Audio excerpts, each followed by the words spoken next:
मैं जानता हूँ आप यहाँ पर टाइटल और थंबनेल देखकर आए होंगे। नहीं। और मुझे ये भी पता है आपका एम क्या है इस वीडियो को देखने का, क्योंकि कुछ समय पहले तक तो मेरा भी एम यही था।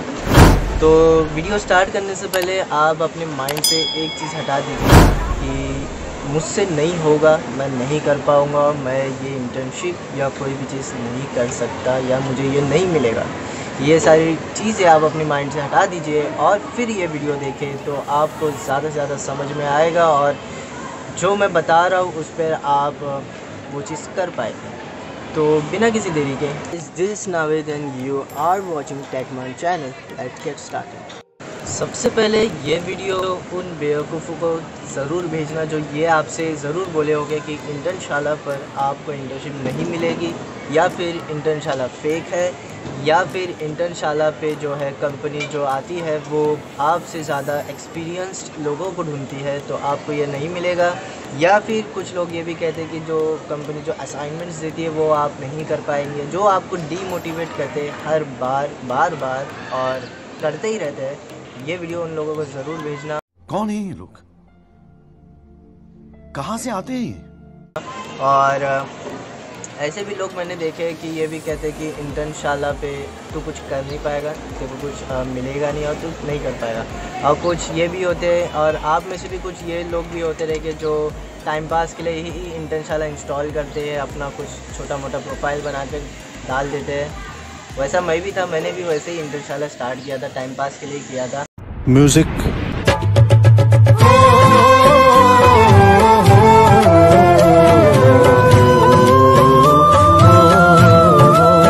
मतलब कि अपना लक आजमाने के लिए किया था कि मुझे इंटर्नशिप मिलती है क्या नहीं मिलती है। तो उसका जो रिज़ल्ट आया बहुत ही ख़ास आया और मेरी ज़िंदगी जो है वो एक नई टर्न पर चली गई इस वजह से। तो उस बारे में भी मैं आपको बताऊंगा। और sorry for the noise because I am recording this video. Balcony में बैठ कर मैंने वीडियो बनाया। मैम आई डोंट नो कि डबल सॉरी लगी है। I need news but I don't know. I see this news but I don't yes आती है। बट मैं बताना चाह रहा हूँ कि मैंने कल न्यूज़ नहीं देखी। ना रहा हूँ तो कुछ आसपास का नॉइज़ जो है वो आता होगा, तो उसके लिए सॉरी। और फिर ये कहते हैं कि आपको बता दूं मैं अपना एक्सपीरियंस कि मुझे कैसे मिला और जो गलती मैंने की या फिर जो चीज़ें मैंने की वो आप कर सकते हो जिससे आपको बेनिफिट होगा, फ़ायदा होगा, या फिर कह सकते हैं कि आपको इंटर्नशिप मिल सकती है। सबसे पहली चीज़ जो है मैंने स्टार्ट किया था इंटर्नशाला टाइम पास के लिए। मैं ऐसे ही कुछ HTML जैसे आप जानते हैं कि जो नौ सीखे आते हैं प्रोग्रामिंग, तो ये वीडियो रेस्ट्रिक्टेड नहीं है कि सिर्फ प्रोग्रामर्स ही देखें या कोडिंग फील्ड में जो है वही देखें। आप कोई भी फील्ड में हो तो आप देख सकते हैं, सबके लिए ये चीज़ें एप्लीकेबल होगी। जैसे ही कुछ नया बच्चा निकलता है दुनिया देखने तो सबसे पहले सीखता क्या है, प्रोग्रामर HTML CSS। तो उसी तरह मैंने भी कुछ अपना छोटा मोटा पेज बनाया था HTML CSS का, और उसी के बेस पर मैंने इंटर्नशाला जो है डाउनलोड किया था, इंस्टॉल किया था और कुछ चीज़ें स्टार्ट की थी। तो वहाँ पर मुझे जो है देखिए ऐसा कुछ नहीं होता कि आप कुछ बना दे या कुछ कर दे तो आपको तुरंत आउटपुट जो है उसका मिल जाएगा। जैसे आप कुछ इंटर्नशिप के लिए अप्लाई कर दिए तो वो इंटर्नशिप आपको तुरंत मिल जाएगी, ऐसा ज़रूरी नहीं है और ऐसा होता भी नहीं है रियल लाइफ में। तो मैंने कुछ इंटर्नशिप्स अप्लाई किए थे, तो उससे क्या हुआ कि मुझे पता चला कि मुझ में क्या कमी है और मेरी प्रोफाइल जो इंटर्नशाला पे मैंने अपनी प्रोफाइल बनाई है उसमें क्या कमी है। तो एक चीज़ पता चली मुझे जो है प्रोजेक्ट्स एक ऐसी चीज़ है जो आपके प्रोफाइल को यहाँ से यहाँ तक पहुँचा देता है। जो रिक्रूटर रहता है, रिक्रूटर मतलब वो जो रिक्रूट करता है। शाबाश बेटा, बहुत बढ़िया मुन्ना। आप समझ लो, गूगल कर लो, रिक्रूट का मतलब क्या होता है, जो हायरिंग करता है वो। और जो आप मेरा जो प्रोफाइल है, जो प्रोजेक्ट्स आप बनाते हो वो उसकी बदौलत आपकी जो प्रोफाइल है वो यहाँ से यहाँ तक पहुँच जाती है। तो उससे क्या होता है कि एक आपका प्रोफाइल एक हाईलाइट होकर आता है, जो जो भी आप कर रहे हो उससे आपका प्रोफाइल जो है वो हाईलाइट होकर आएगा जो रिक्रूटर है उसके सामने। और एक बात है कि जितने हो सके जो भी आप सीख रहे हैं, चाहे वो HTML CSS, कुछ कंपनीज ऐसी होती है जिनको सिर्फ HTML CSS की कोडर चाहिए होता है, कुछ जावास्क्रिप्ट फ्रेमवर्क्स या बैकएंड या फुल स्टैक, ये सारी चीज़ें होती है। तो मैं सिर्फ वेब डेवलपमेंट की बात कर रहा हूँ, ये एप्लीकेबल है सारी जगह पर। आप चाहे कुछ भी कर रहे हो, आपको प्रोजेक्ट्स जो भी आप काम कर रहे हो उसके बारे में आपको प्रोजेक्ट्स जो है वो बनाना बहुत ज़रूरी है। और ऐसा नहीं कि आप प्रोजेक्ट्स बना दो। Game over. Sorry, video interrupt हो गया था क्योंकि गरीब लोग मैं गरीब हूँ। ट्राइपॉड तो है पर ट्राइपॉड के क्लिप का रबड़ नहीं है, तो उसकी वजह से मोबाइल जो है वो नीचे गिर गया था। लेकिन मोबाइल को कुछ नहीं हुआ क्योंकि यह है Realme XT और इसकी अनबॉक्सिंग आपने नहीं देखी है तो जाके चैनल पे देख सकते हैं। तो मैं बोल रहा था कि प्रोजेक्ट जो है आपके प्रोफाइल को जो है बहुत ही ज़्यादा बूस्ट कर देता है। तो आप ज़्यादा से ज़्यादा आप कोई भी स्किल्स हो आपकी, तो उस पर अपना जो प्रोजेक्ट्स है वो बनाना ना भूलें, क्योंकि ज़्यादातर रिक्रूटर वही करते हैं कि प्रोजेक्ट्स मांगते हैं कि प्रोजेक्ट्स जो भी आपने बनाया है, जो भी आपका वर्क है, वर्क सैम्पल्स आपके बताओ, तो वो चीज़ें आपको बतानी होती है। वीडियो थोड़ी और लंबी होगी क्योंकि और भी चीज़ें हैं आपको बतानी है मुझे। और प्रोजेक्ट्स के बाद जो है रिज्यूमे, आपका जो रिज्यूमे, आप अगर कोई एक्सपीरियंस है आपका पिछला, या फिर आपका नहीं है, फ्रेशर हो और आपने ये चीज़ें सीखी है, या फिर आपको अचीवमेंट्स है जो आप कॉलेज के दौरान कुछ कॉम्पिटिशन्स होते हैं उसमें आप कुछ करे हो, या फिर आपके कुछ वर्क सैम्पल्स हो, ये तो वो रिज्यूमे में डालना ना भूले। एक बात याद रखिए, रिज्यूमे 3, 4, 5, 6 पेज का नहीं बनाना है, एक ही पेज में निपटा देना है। और ओवरलिप नाम की एक वेबसाइट है जहाँ से आप परफेक्ट रिज्यूमे आप अपना बना सकते हो PDF में, और फ्री है बिल्कुल।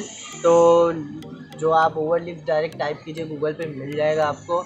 उसके बाद जो चीज़ आती है वो है कि अबे जल्दी बोल, कल सुबह पनवेल निकलना है। उसके बाद आप कभी देखे होंगे कि अगर आप कोई भी इंटर्नशिप पे अप्लाई करते हो तो वो आपको एक कुछ टेक्स्ट बॉक्स में कुछ डालना होता है कि आपका जो एप्लीकेशन है वो हाईलाइट होकर आए रिक्रूटर के सामने। तो वो आपको ज़्यादा से अच्छा, बहुत ही अच्छा लिखना होगा, क्योंकि वो एक चीज़ है जो रिक्रूटर हर एप्लीकेंट, जितने भी एप्लीकेंट्स हैं उनका देखेगा। तो उसमें आपको काफ़ी अच्छा बेहतर अपना परफॉर्मेंस देना होगा। तो उन लोग कुछ वहाँ पर सवाल भी पूछते हैं कि आप अवेलेबल हो इतने मंथ्स ऑफ इंटर्नशिप के लिए, या फिर वहाँ पर आप क्यों इस रोल के लिए परफेक्ट हो। वो चीज़ें आपको अपनी एबिलिटीज़ है, आप क्या कर रहे हो, आप क्विक लर्नर हो, आप नई चीज़ें अच्छे से ग्रैब कर सकते हो, आप हमेशा अपॉर्चुनिटी के लिए ओपन होते हो, ये जो की पॉइंट्स है वो आपको मेंशन करनी होगी उधर। तो वो करना ना भूलें सबसे पहले तो। और एक चीज़ है कि आप 10-20 चीज़ जितने भी इंटर्नशिप पे अप्लाई करे हो, अगर आपको वो नहीं मिलती है या फिर आपको कुछ प्रॉब्लम होती है, वो सेलेक्ट नहीं करते, असेसमेंट तो दे देते हैं, आप करके भी दे देते हो, तो फिर भी आपको सेलेक्ट नहीं करते वो लोग, या फिर आपका जो एप्लीकेशन है वो सीन ही नहीं होता, मतलब देखते ही नहीं है, तो डीमोटिवेट कभी नहीं होना है, क्योंकि डीमोटिवेट होने से सबसे बड़ा लॉस होता है आपके करियर का। कुछ भी तो डीमोटिवेट अगर आप हो जाए, एक भी बार हो जाए, तो आप वो चीज़ करना ही छोड़ देते हो। तो अगर आपको इंटर्नशाला पे अप्लाई कर रहे हो, डीमोटिवेट हो रहे हो, आपको इंटर्नशिप नहीं मिल रही है, तो आप डीमोटिवेट होकर छोड़ देते हो। वो चीज़ आपको बिल्कुल नहीं करनी है, क्योंकि कई लोग आके आपको डीमोटिवेट करेंगे, आपको बोलेंगे कि नहीं होगा तुझसे, नहीं कर पाएगा, ये सब बड़े लोगों का काम है, नहीं कर पाएगा, तेरे पास इतना एक्सपीरियंस नहीं है। अगर आप स्टूडेंट भी हो, अगर आप पढ़ भी रहे हो, तो भी आप डीमोटिवेट बिल्कुल नहीं होना चाहिए। स्टूडेंट्स को भी इंटर्नशिप मिलती है, क्योंकि मैं भी अभी स्टूडेंट हूँ, मैं भी पढ़ रहा हूँ, और पढ़ते पढ़ते ही मैंने इंटर्नशिप जो है वो ली है इंटर्नशाला से, और कई सारे इंटरव्यूज़ जो है वो दिए हैं। अरे कहना क्या चाहते हो? और एक बात का ख्याल रखिए, अगर आप स्टार्टअप में अप्लाई, अगर आपके पास वो स्किल है कि एक कंपनी को चाहिए कि ये सारी चीज़ें स्किल्स उसको चाहिए, अगर वो स्किल्स में आप बेस्ट हो, आपके पास वो स्किल्स है, तो वो इंटर्नशिप लेने से आपको कोई नहीं रोक सकता है, क्योंकि वो लोग भी ऐसे लोगों को ढूंढते हैं, ऐसे स्टूडेंट्स को ढूंढते हैं जो उस स्किल्स में जो है वो बेस्ट हो। तो आपको बस एक ही काम करना है कि अपनी जो स्किल्स है उसको अप टू डेट रखना है। आपको अपनी जो स्किल्स है उसको बढ़ाते रहना है। कभी भी ये मत कहिए, एज अ प्रोग्रामर मैं बात कर रहा हूँ कि जो कॉलेज में आपको जो सिलेबस पढ़ाया जाता है वो सच बोलूँ तो इंडस्ट्री में दूर दूर तक इस्तेमाल नहीं होता। समझ रहे हो? समझ रहे हो आप? समझ रहे हो ना? बस यही है। मतलब जैसे कॉलेज में बेसिक्स जो होता है वो आपका मजबूत किया जाता है। आपको बेसिक्स, हर एक प्रोग्रामिंग लैंग्वेज अगर आपको आती है तो हर एक प्रोग्रामिंग लैंग्वेज का बेसिक्स आपको बताया जाता है, आपका बेसिक्स मजबूत किया जाता है। कुछ बुरा नहीं है, पर जो इंडस्ट्री लेवल पर चलता है वो आपको नहीं सिखाया जाता है। जो भी इंडस्ट्री लेवल पर जो भी चल रहा है, जैसे आपको जावास्क्रिप्ट तो सिखा देंगे लेकिन जावास्क्रिप्ट का फ्रेमवर्क वो नहीं सिखाएंगे। जावास्क्रिप्ट बहुत बड़ा है, बहुत वास्ट है। आपको ये नहीं कह सकता कि मुझे पूरा का पूरा आता है, तो बहुत बड़ा है। तो आप ये मत सोचें कि मेरा ये ख़त्म नहीं हुआ तो मैं नहीं कर पाऊँगा। मतलब जावास्क्रिप्ट या कोई भी लैंग्वेज बहुत बड़े, बहुत ही वास्ट है और कोई भी ये नहीं कर सकता कि वेब डेवलपमेंट में मुझे ये चीज़ पूरी आती है। तो कॉलेज में तो आपका बेसिक्स क्लियर होता है और आपको ये सोच कर मत चलिए कि अभी अगर आप बाय चांस कॉलेज से पास आउट हो चुके हैं और आपको जो भी प्रोग्रामिंग जो कॉलेज में सिखाई होगी वो आप कर रहे हैं, तो आपको आता है, अच्छे से आता है। तो ये मत सोच के चलिए कि यही चीज़ें, इसी के बेस पर मैं आगे जाके कुछ जॉब ले लूँगा या फिर इंटर्नशिप ले लूँगा। ये ऐसा नहीं होता है। आपको पहले देखिए, अभी का जो टाइम, अभी का जो वक्त है उसमें internet is the biggest learning platform. So Google करिए, यूट्यूब पे देखिए, आपको हर चीज़ फ्री ऑफ कॉस्ट मिल जाएगी। यूट्यूब पे कई सारे कोर्सेज पड़े हुए हैं, आप वहाँ से अपनी स्किल जो अपग्रेड कर सकते हैं। इंटरनेट पे सर्च कीजिए, बहुत सारी वेबसाइट से फ्री कोड क्या है। W3 school is best. तो आपको अगर अपना बेसिक्स, आपको प्रोग्रामिंग अपना जो भी है वो आपको करना है तो इंटरनेट पे, मैं ये बिल्कुल नहीं मानता कि आपको अगर कुछ सीखना है तो उसके लिए आपको पैसे देने होंगे। सिर्फ आपको पैसा लगेगा अपने वाईफाई रिचार्ज करने का पैसा, बाकी सारी चीज़ें आप फ्री में, और थोड़ा सा दिमाग लगाने की ज़रूरत है। आप फ्री में, इंटरनेट से आप बिल्कुल ही फ्री में सीख सकते हैं। मैंने काफ़ी सारी चीज़ें जो है इंटरनेट से सीखी है। आप यूट्यूब पर आपको फ्री ऑफ कॉस्ट मिल जाएगा, इंटरनेट पे फ्री ऑफ कॉस्ट मिल जाएगा। आप दिमाग लगाकर आपको बस सर्च करने आना चाहिए और अच्छे से अच्छा कोर्स जो है वो निकालने आना चाहिए, तो आपको मिल जाएगा। और आगे बात करें तो मैंने इंटर्नशिप ली थी, मुझे मिली, मैंने की, मैंने वापस से अप्लाई की। स्टडी ज़्यादा हो गई तो इसीलिए मैंने अभी फ़िलहाल छोड़ दिया है। तो जैसे मेरा पास आउट हो जाता फिर मैं वापस से वो चीज़ करने वाला हूँ। तो पास आउट मतलब कि जैसे सेम ख़त्म हो जाता है तो मैं वापस से इंटर्नशिप लेने वाला हूँ।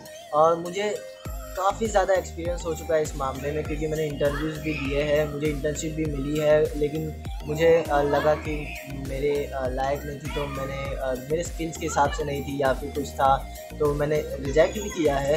जितने भी मैंने इंटरव्यूज़ दिए हैं उसमें एक बात मुझे पता चली है कि कोई ये नहीं पूछता कि आपने क्या पढ़े हैं, आपका क्वालिफ़िकेशन क्या है। इंटर्नशिप में तो नहीं, जॉब का तो मुझे नहीं पता, पर जॉब में होता है कि पास आउट होना चाहिए, ग्रेजुएट, मिनिमम ग्रेजुएट होना चाहिए या मिनिमम डिप्लोमा या 12 ऐसा कुछ।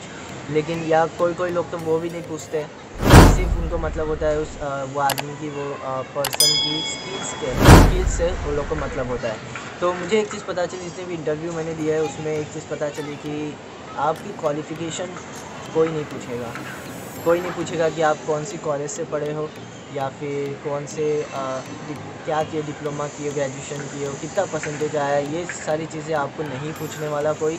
आपको बस एक चीज़ पूछेगा, आपको आता क्या है, आप क्या कर सकते हो। अगर मैं आपको ये काम दूँ तो आप ये कर पाओगे, या आपको कोई नई चीज़ सीखने बोलूँ तो आप सीख पाओगे। देखिए वेब डेवलपमेंट या फिर प्रोग्रामिंग या कोडिंग में कभी भी स्टॉप नहीं होनी चाहिए लर्निंग, आपको करते रहना है, आपको स्टॉप नहीं करना है। जैसे नई चीज़ें आती जाए आपको करते रहना है वो। तो जैसे कंपनी में आप अगर जाते हैं तो वो लोग अगर रिएक्ट से एंगुलर पे शिफ्ट हो या एंगुलर से रिएक्ट रिव्यू पे या ऐसा कुछ अपनी टेक्नोलॉजी शिफ्ट कर रहे हैं तो आपको बहुत भारी पड़ेगा चल झूठा वो चीज़ करने के लिए, अगर आपको पहले से उस चीज़ का एक्सपीरियंस ना हो। तो आपको जो पकड़ अपनी बनाए रखनी है हर जगह, मतलब ब्रांचेस अपने फैला देने हैं सब जगह। तो आपको कभी भी स्टॉप नहीं करनी है अपनी लर्निंग। तो वो लोग बोलते हैं कि आपको क्या आता है, आपको ठीक है ये सब आता है, आपको अगर ये सीखने बोले तो आप कर पाओगे, ठीक है आप कर पाओगे, आपके पास ये स्किल है, आपके पास ये प्रोजेक्ट्स है। आपको ऐसा पॉइंट ऑफ व्यू से सोचना है, रिक्रूटर जो आपका रिक्रूट कर रहा है उसके पॉइंट ऑफ व्यू से सोचना है कि आप कैसा, मतलब आप अगर किसी को ढूंढते, आप किसी को अपॉइंट करते तो आप क्या देखते हैं उसमें। तो ये चीज़ आप में रहनी चाहिए। तो आपको अच्छा प्रोजेक्ट्स है इसके पास, अच्छा ये इतना एक्सपीरियंस है या प्रेशर है, ठीक है, इसके पास स्किल्स है, इसको आता है, इसके बेसिक्स क्लियर है, ये कर पाएगा, तो क्या प्रॉब्लम है लेने में, ले लेते हैं। तो वर्क फ्रॉम होम अभी बहुत ही ट्रेंड में चल रहा है, तो आप अप्लाई कीजिए, बहुत ही बेस्ट टाइम है इंटर्नशिप लेने का, क्योंकि वर्क फ्रॉम होम जो है वो हर जगह चालू है। आप वर्क फ्रॉम होम जो है ले सकते हो, काफ़ी सारी कंपनीज जो है वर्क फ्रॉम होम आपको दे रही है, तो आप वो कर सकते हो। तो अगर आपको वीडियो पसंद आया, थोड़ा भी इन्फॉर्मेटिव लगा, मैं जानता हूँ थोड़ा बड़ा हो गया रहेगा, आप स्किप भी किए होंगे कुछ पार्ट, तो मैं सजेस्ट करूँगा स्किप ना कीजिए, क्योंकि मैंने अपना एक्सपीरियंस बताया है और आपको कुछ अपने पॉइंट ऑफ व्यू से बताया कि आप कैसे ले सकते हैं। तो सबसे बड़ी बात है कि मोटिवेट कभी नहीं होना चाहिए, हमेशा मोटिवेटेड होना चाहिए। तो ये अगर आप एक चीज़ सीख लेंगे तो आपको कोई नहीं रोक सकता आपके गोल जो है अचीव करने से।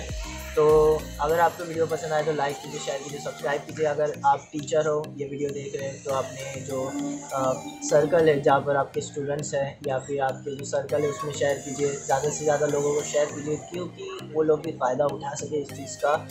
और अगर आप स्टूडेंट हो तो अपने दोस्तों तक पहुंचाइए। मैंने भी ये वीडियो बताया है कि अपने दोस्तों तक, जो मेरे दोस्त हैं उनको भी ये चीज़ें बताओ कि आप ये चीज़ करिए तो आपको ये चीज़ मिलेगी, आपको इंटर्नशिप मिलेगी, आप अपने करियर में आगे बढ़ पाएंगे। तो ये भी मैंने अपने दोस्तों के लिए बनाया और आपके लिए बनाया है, तो आप भी सब्सक्राइब कीजिए और कम्युनिटी ज्वाइन कीजिए टेकमान की। और ऐसे वीडियो और भी आते रहेंगे, तो देखते रहिए Techman channel. We will meet soon. Hello दोस्तों, गुड मॉर्निंग। यार भाई मेरे वीडियो में गलत कमेंट मत कीजिए यार। अरे भाई समझ के बोल रहा हूँ यार, बुरा लगता है भाई, आप लोग भी जानते हो।